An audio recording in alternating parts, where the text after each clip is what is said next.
دا د پیښور مشهور روډ ورسک روډ پیربالا پل دی د کوم چې دویم طرف هم جوړ کړی شولو د دې حوالې سره په سونو پښتونخوا باندې خبر هم چلیدلی و چې په دویم طرف باندې کار ډیر په سستۍ سره روان دی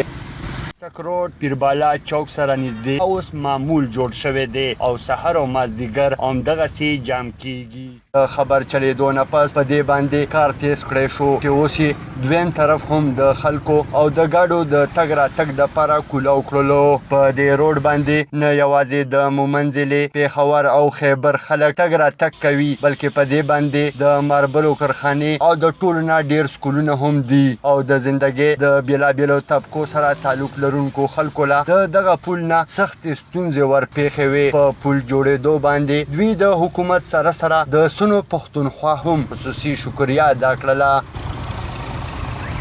حاجي بختیار ګل نامه پښتونخوا شکریه ادا کوو ځکه چې عوامو ته الحمدلله سهولت شو او واري شوه ګاډي به مخکې چې تلل کندې کپرو کې به تلل نو تللی به نه شو د چا به نټونه مات وو چا څه نټونه به پرېوتل دي اوس الحمدلله واري شوله کفایت زه لوډر چلوم جی بس رشونه به هر ټایم خلکو ته به تکلیف او هر ټایم په جګړې کې دی جی اوس ډیر امن شو جی رئیس خان جی د ماربلو پې جی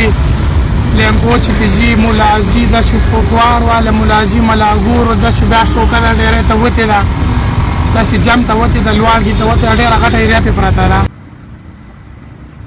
د سیمې خلکو زیاته کړه او د حکومت نه مطالبه وکړله چې پل خو جوړ شولو خو ولې په دې باندې د پاسه تیر شوي سړک باندې روړه او حاکه پرته ده کوم چې اکثر ګردونه کوي او اوس دوی د دغه ستونزې سره مخ دي باید چې اوس په دې باندې کار زر تر زره مکمل کړی شي چې ورسره د ګرد دا ستونزه هم هواره شي محمد الله خان افریدي سنو پښتونخوا پیښور